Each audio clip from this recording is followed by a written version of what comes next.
அதாவது ஒரே கதை தான். தேசத்தை காக்க போராடுறவங்களுக்கும், தேச துரோகிகளுக்கும் உண்டான விஷயத்த, அது கொஞ்சம் கொஞ்சம் பழைய உலகம் சுட்டு வாலிபன்ல ஆரம்பிச்சு விஜயகாந்த், சரத்குமார், அர்ஜுன் எல்லாருமே அவங்கவங்க பேட்டர்ல பண்ணியிருப்பாங்க.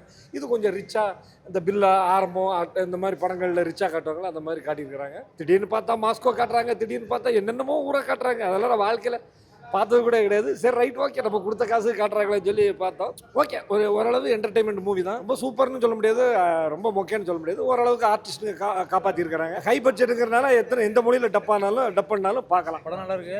என்ன ஒவ்வொருத்தவங்களும் இன்ட்ரோவுக்கு 10 பேரை போட்டு தள்ளுறானோ, இந்த போர் நடக்குதுங்களே அந்த பேசிக் வச்சு நடத்துறாங்க. திருப்பி கற்பனைக்கு அப்பாற்பட்டது தான். ஒரு ரியல் லைஃப்ல நிறைய லேக்லாம் இருக்கு. திருப்பி அவன் சொல்ற கதையை தான் ஏத்துக்கிற மாதிரி இருக்கு. கௌதம் கார்த்திக் நடிப்பு நல்லா ஃபுல்லா வில்லன் கேரக்டர்லாம் பக்காவா பண்ணியிருக்காப்ல. நியூ ரோல் தான், சூப்பரா இருக்கு படம். ஆர்யா நடிப்புலாம் பட்டைய கலப்பு. மஞ்சு வாரியர் ஃபைட் சீன்லாம் எதிர்பார்த்தோட. மிஸ்டர் எக்ஸுக்கும் என்ன கதைக்கு என்னன்னா கனெக்ட்? அதான் கற்பனைக்கு அப்பாற்பட்டது படம். ஓரளவுக்கு பார்க்கலாம். ஆக்ஷன் மூவி தான் ஃபுல்லா. நம்ம கதையை அண்டர்ஸ்டாண்ட் பண்ற அளவுக்குலாம் இல்லை, ஆனால் புரியுற மாதிரி தான் எடுத்துருக்காங்க.